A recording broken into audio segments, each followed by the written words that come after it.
In the next half hour or so, we would like to introduce you to GibbsCAM.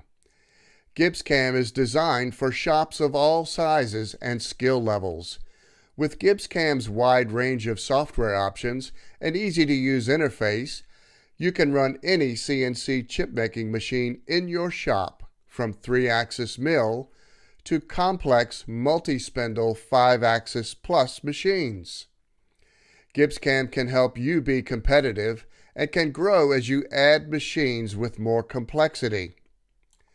GibbsCAM was designed by machinists for machinists and has enough simplicity for novice users and enough power for the most demanding applications. The GibbsCAM workflow is 6 steps. Step number 1, document control. Select your machine type, material, basic stock size, units, mill class, and master clearance plane. Step number 2, either draw or import a drawing of your part. Step number 3, create your tools and your tool list. Step number 4, create your machining operations. Your operations live here on the right side of the screen. Your tools live here on the left. Step number 5, simulate your part. See it before you machine it. Step number 6, post your code. The 6 simple steps of the GibbsCAM workflow allow you to work quickly from end to end on your part process. Let's begin this demo by changing part files. We want to show you how we process this part from start to finish. Using GibbsCAM's powerful CAD system, we will turn this 2D drawing into a valuable 3D solid model that can be used during operation simulation to give you confidence before you send the code to the floor. See it before you machine it is a very important part of GibbsCAM. Let's have a quick look at the part drawing. It's 1.25 inches tall. It has a 1-inch step, a 1/4-inch step, 5/8 and 1-inch holes, and now we have a pretty good idea of what the part looks like. We've created a custom toolbar to help us turn this 2D geometry into a solid model. Standard solid modeling tools of extrude, revolve, slice, and blend are built into the GibbsCAM's powerful CAD system. Let's first extrude this outside shape down 1 inch and all the way down -1.25. With a simple click of a button, we took a 2D shape and created a 3D drawing out of it. We now need the intermediate step.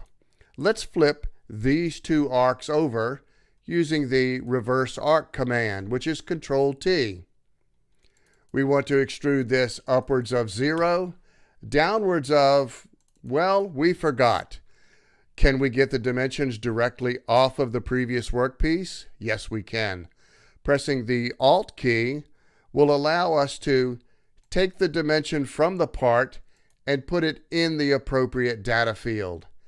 After we double-click the geometry, we simply click Do It, and there is the intermediate step of our part. Now, don't forget we have the upper step here.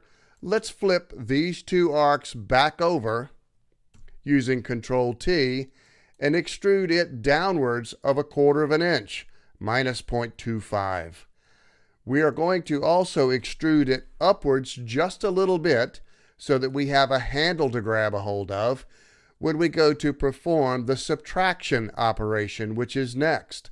We're going to take this body and subtract this body from it to give us the step using subtraction. Now these 2 pieces need to be added together using union. Solid modeling is very simple inside of GibbsCAM. Let's get all the holes at one time.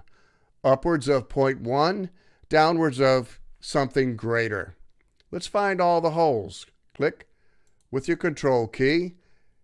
Because GibbsCAM is not only Windows compatible, it is Windows certified. We're going to extrude all of these circles at one time and then subtract them all at one time using the GibbsCAM subtraction. Now we have the counter bores, and the counter bores, we will extrude those as well, upwards of 0 and downwards of minus 0.250, minus 0.160. Yes, every data field in GibbsCAM is a calculator. When we create this extrusion, we can now subtract it, and we will have the counter bores in the top of the part. Turning this part from 2D geometry to 3D geometry is very simple. Now that we've done the bulk of the work, let's hide the 2D geometry and do a little 2.5D blending. Solid models are made up of faces and edges, and GibbsCAM uses those faces and edges to your advantage.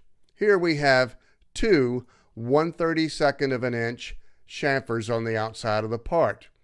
We will use the blending button and chamfer with a length of 0.03 and do it. Yes, we can do multiple chamfers at one time. This one on the bottom, we're going to double click and chamfer it 30 thousandths. This hole gets a 50,000 chamfer on it, 0.05 and do it. And the tops of these holes get a 5 thousandths edge break on them. We will cut that edge break with a spot drill, 0.005 thousandths. The part is now complete, and now let's show you how to import a solid model. Not only can you create high-quality solid models inside of GibbsCAM, but if someone sends you a solid model, you can bring it into GibbsCAM using the powerful import utility. Simply go to File, Import. Select the type of file that the customer sent you from this extensive list inside of GibbsCAM. In this case, it's a parasolid.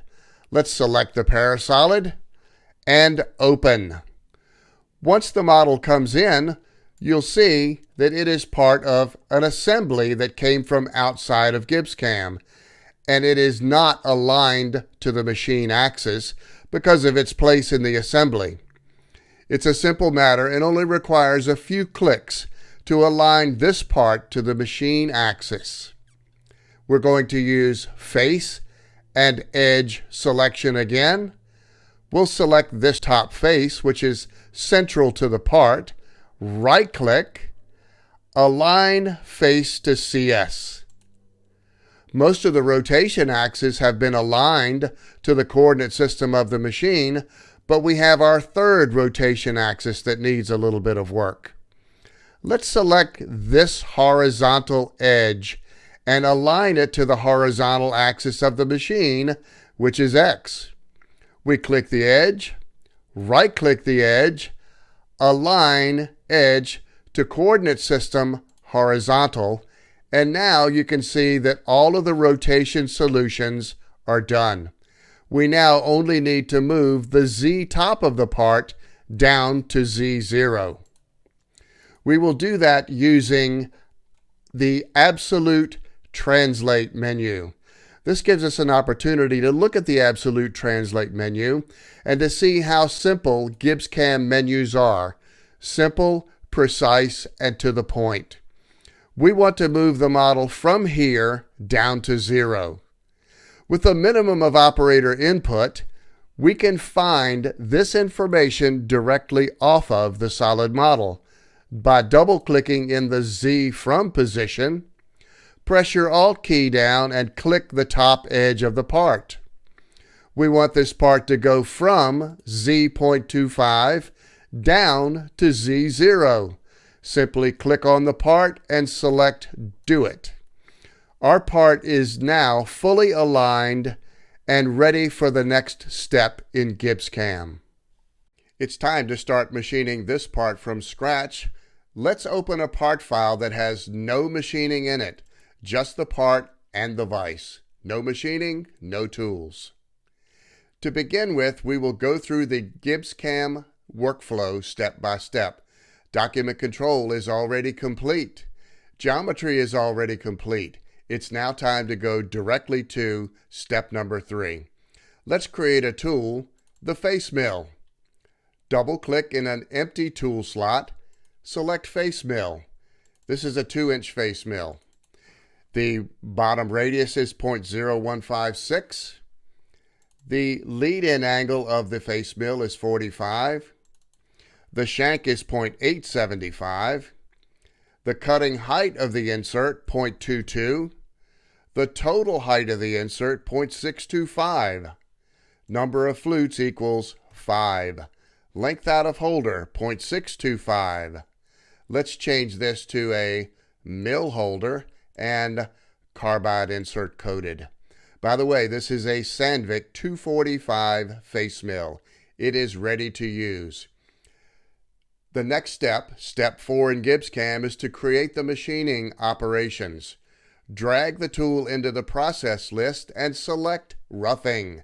In roughing, we have face milling, boss milling, and pocket milling. Clicking the material button will take us to the material database where we can select an appropriate feed and speed.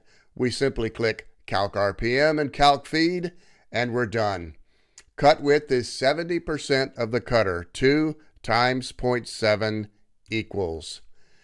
We will be machining stock, not a shape, one direction, roll-in entry as per the manufacturer's instructions.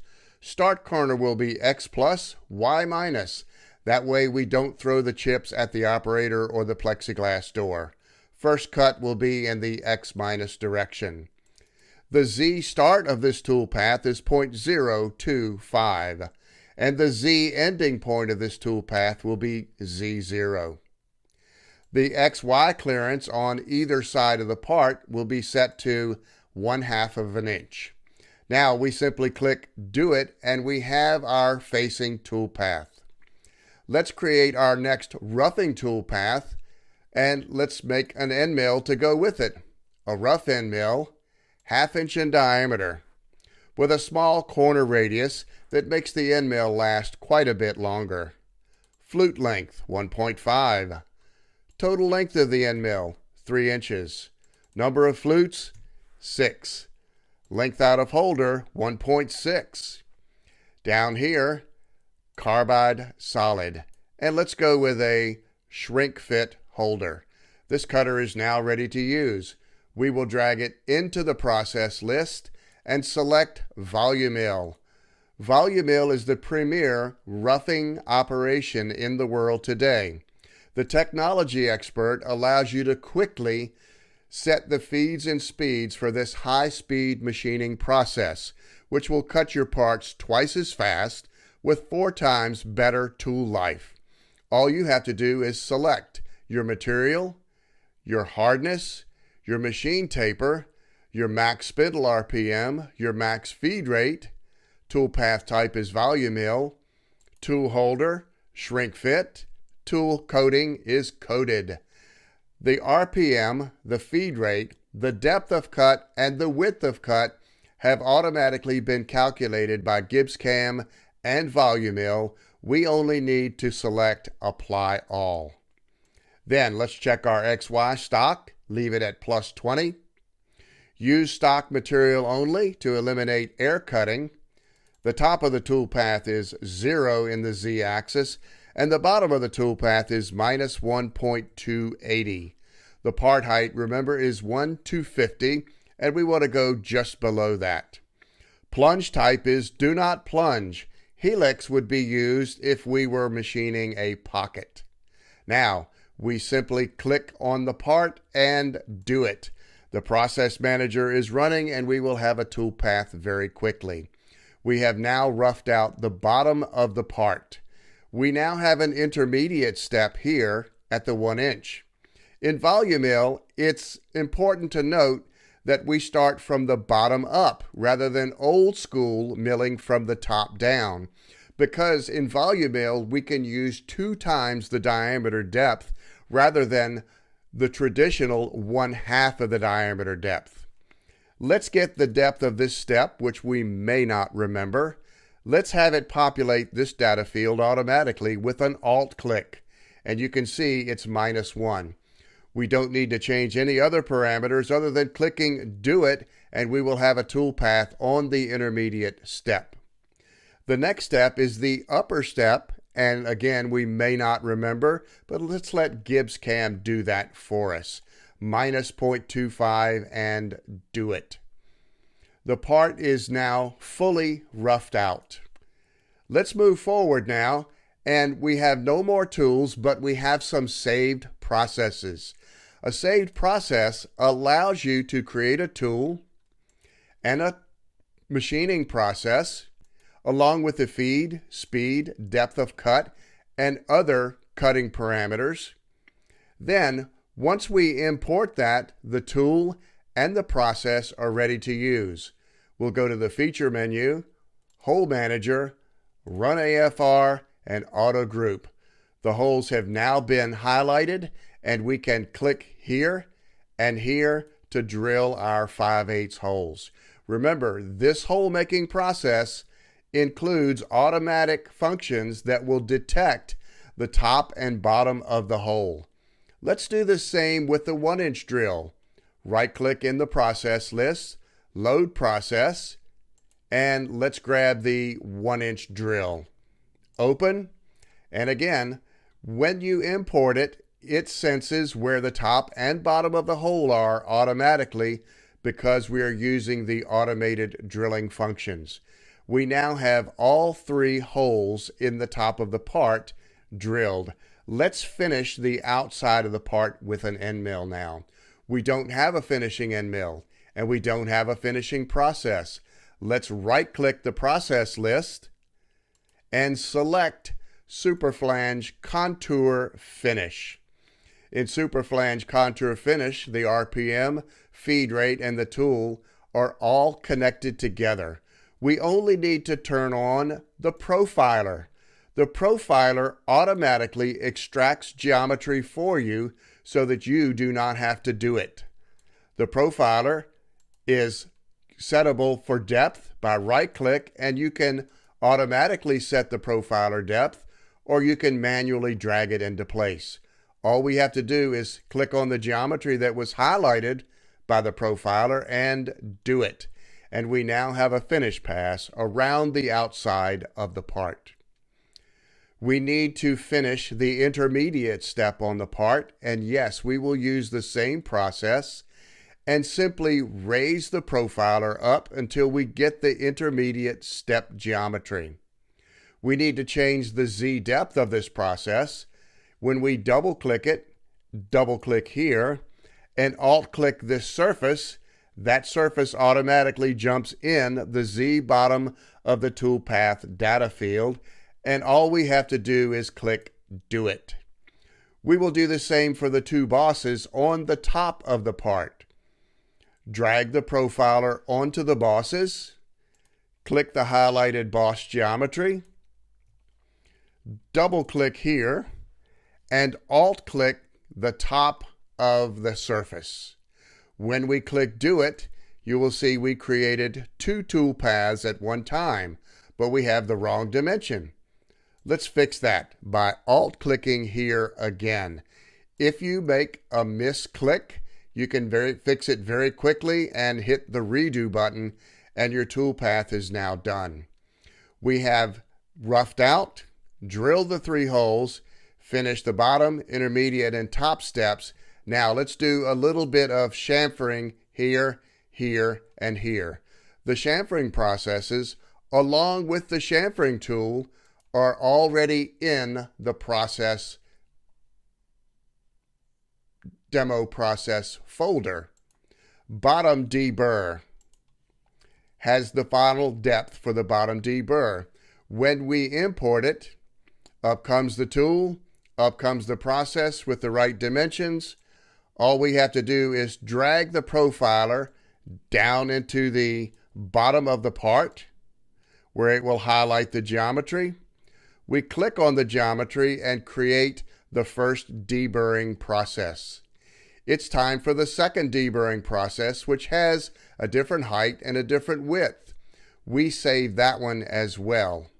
Let's go back into the folder. We have bottom deburr. We also have top deburr. Once we import top deburr, it will populate the process list, and we can drag the profiler up into the bosses, select the two bosses with our control key, and click Do It. This part has now been completely machined except for the bolt holes. Let's have a quick look at the machining operations. Face mill, volume mill rough,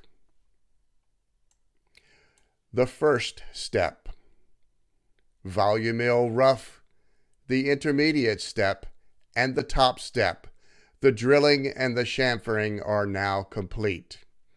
In the next phase of this part, we will leave OpSim and work on the bolt pattern at the top of this part. Let's take a look at what the hole manager did with this part. We'll turn off the profiler for now, and let's zoom in on the holes and see what happens. When we right-click one of the data sticks and select Edit Hole, it tells us everything that we need to know about that hole, from the top chamfer to the counterbore to the through hole. Every hole in GibbsCAM gets hole data assigned to it in 3, 4, and 5 axis. So the hole manager can be used for automated drilling of 3, 4, and 5 axis parts. Let's grab the 3/8 spot drill, go to Holes, Feed In, Wrap It Out, and on Hole Feature, R level is from Hole Feature. At Op End, same as R level. Top surface Z, top of hole. Feature depth Z is going to be chamfer, and yes, adjust for tool tip. We will click the holes, right click just the one, select hole group, and group 7. When we click Do It, you'll see that the holes are quite a bit out of order. Let's go to Modify, Sort, closest hole next, Do It, and Redo, and this bolt pattern is now shaped up. We're going to add one more tool. That's the drill. Hole feature. Instead of chamfer, we will select bottom of hole and minus 0.025, bottom adjust, and do it. We just drilled all the way through the part. We'll do the counterbore milling now. Again, in the holes process, mill bore, helix bore, hole feature, bottom of hole, no. Segment end, yes. Which segment? The 250-inch drill segment. We'll use bore diameter where available. 20 thousandths Z pitch, start at center, finish at center, cut a radius comp on, and done. This drilling was carried out almost completely automatic. At any time during the GibbsCAM process, you can reorder your tools or reorder your operations. Let's say that this is not tool number 1, it's tool 12. Simply drag it and drop it down into the tool list until you find slot 12 and drop it. Over here on the operation side, the operation list automatically updates with the new tool position. You may also drag and drop operations. Let's move these two drilling ops to the end of the program. Again, you can change your mind very quickly inside of GibbsCAM. Now that the 3-axis work has been completed, let's switch over to another part file and look at 4-axis position milling.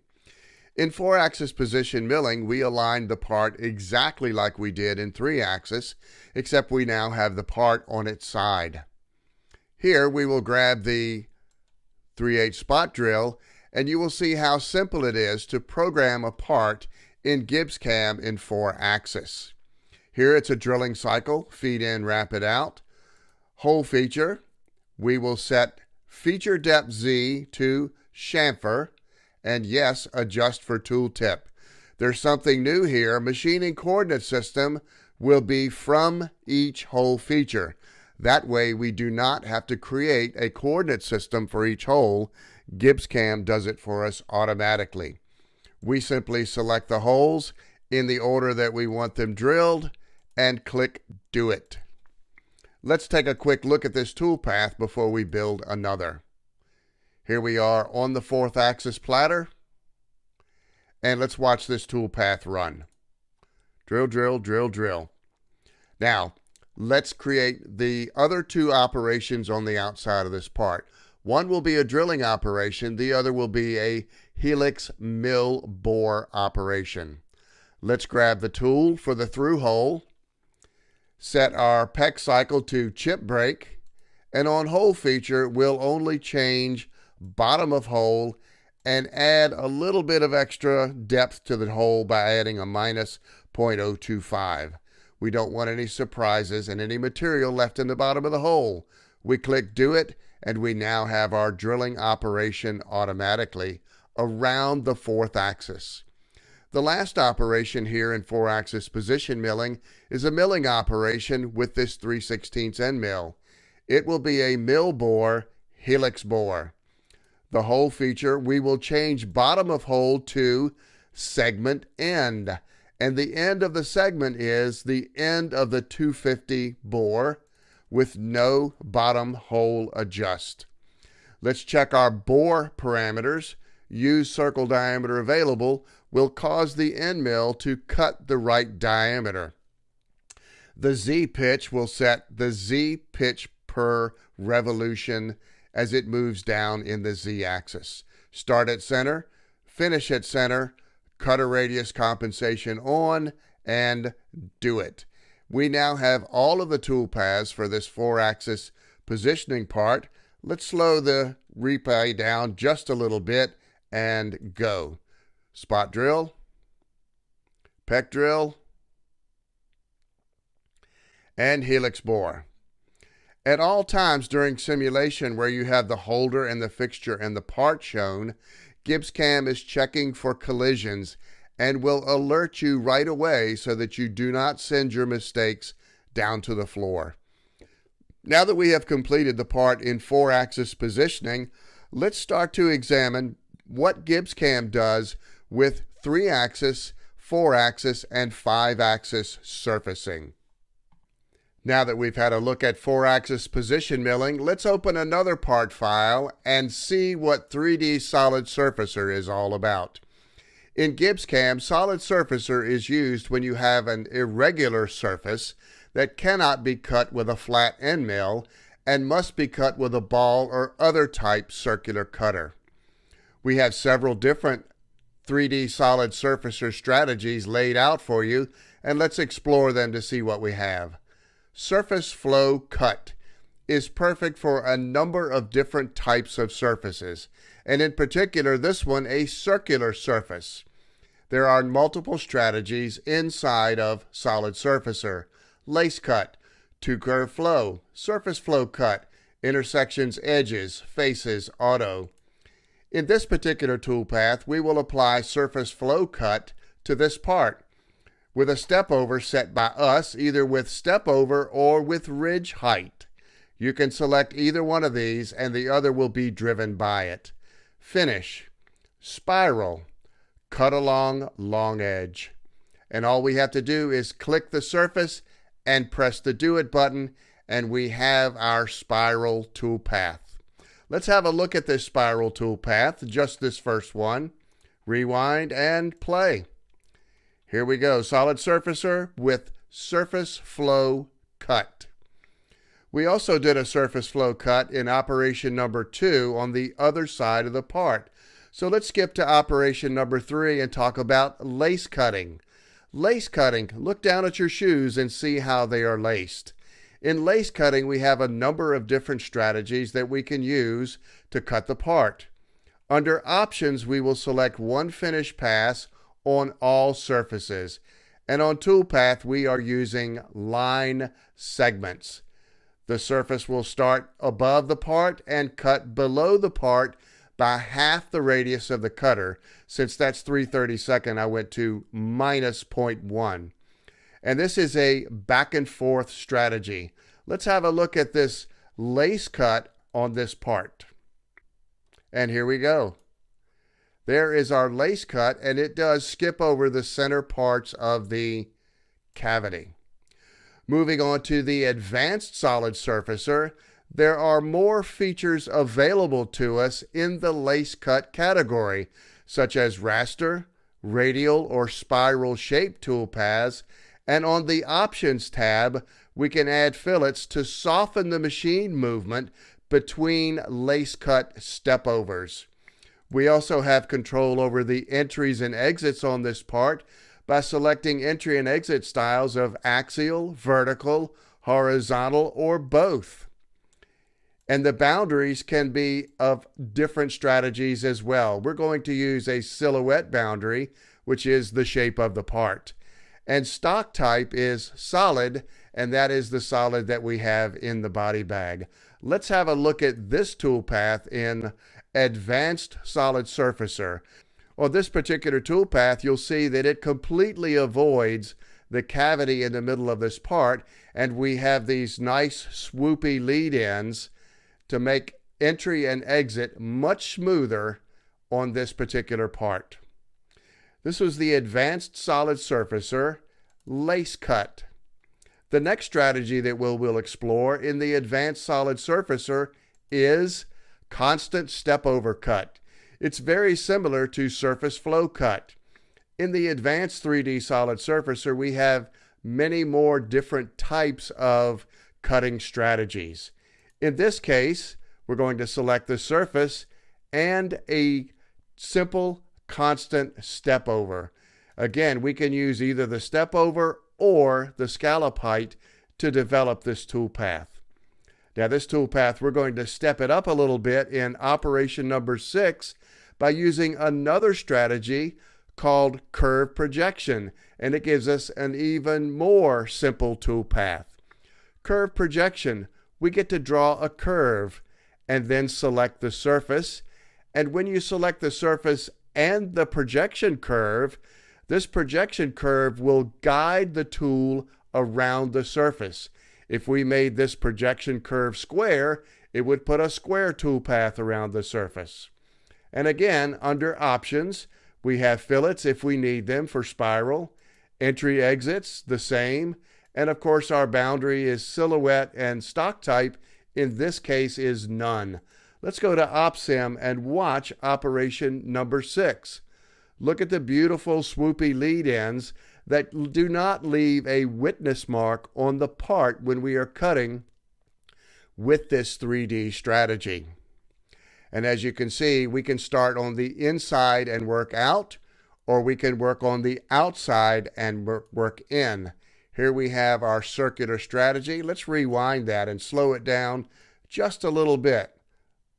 Let it rewind, pull the throttle down, and let's see what we get with a little bit slower. There we go. This is a circular toolpath in Advanced 3D SolidSurfacer using a drive curve that is driven by you. You can shape your toolpath by selecting and drawing your own projection curve. Moving on to the highest level of GibbsCAM milling, let's have a look at 5-axis positioning and 5-axis simultaneous milling. With a 5-axis milling machine selected, we simply set it up like we did any other file.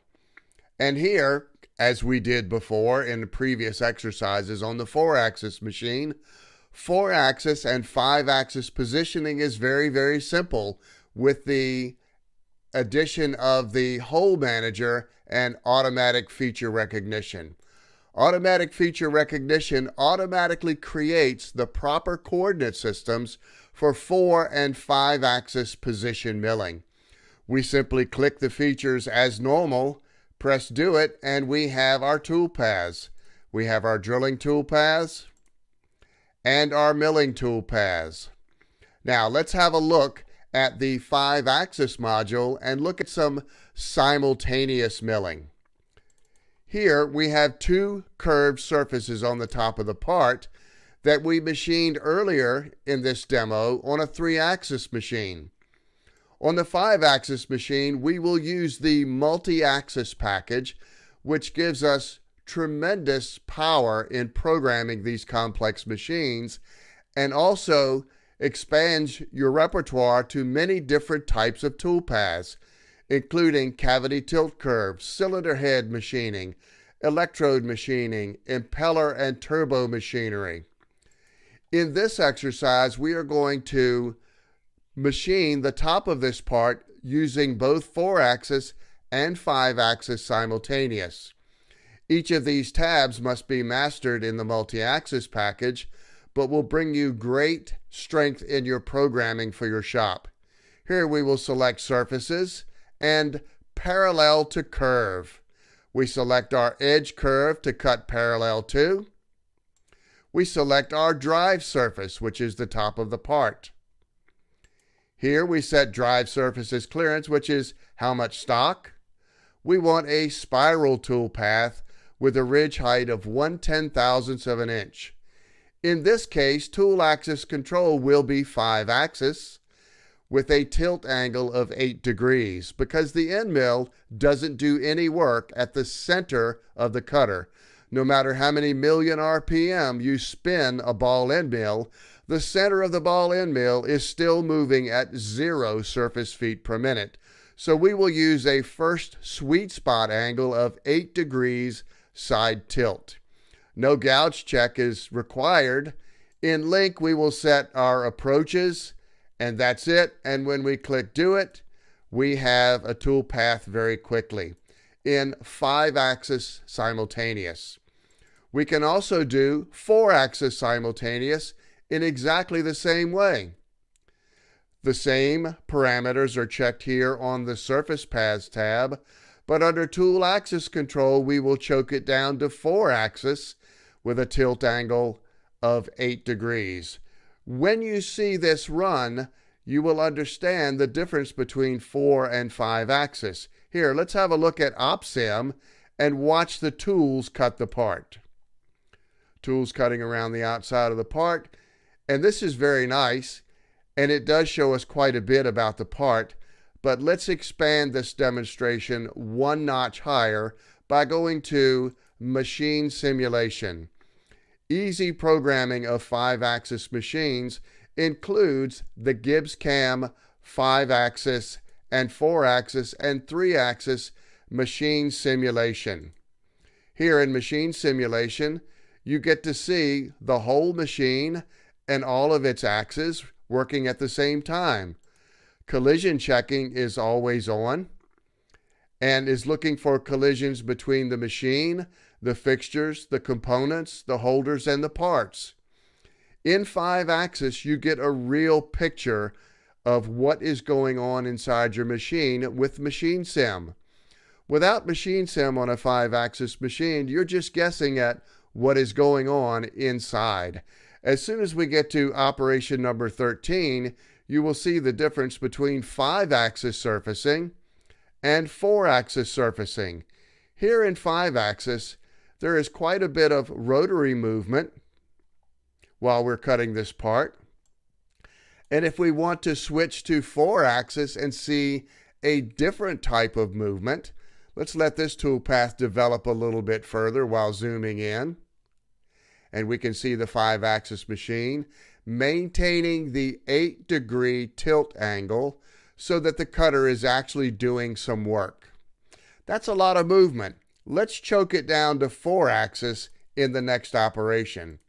In this operation, we will set our tool axis control to 4-axis.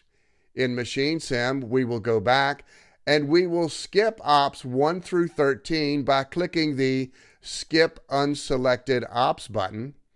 And at the same time, it will generate the material condition for operation number 14, and all we have to do is push the Go button. Now we can see that we have choked the machine down to 4-axis simultaneous. There is much less movement inside the machine, and we still get our 8-degree tilt angle. In 5-axis and 4-axis CNC machining, there are new items that are inside of your controls, such as tool center point control programming, dynamic work offsets, and other unique features for your 4 and 5-axis machines. Here in the code, you'll see right at the top of the program G254 and G255, which is dynamic work offsets. Here in the 5-axis toolpath on operation number 13, you can see we have dynamic work offsets and G234, which is tool center point control programming. GibbsCAM supports all of these advanced features inside of your 5-axis controls. We hope that you enjoyed this thorough GibbsCAM demonstration, and if you saw something you like, or if you would like further information, please contact your local GibbsCAM reseller.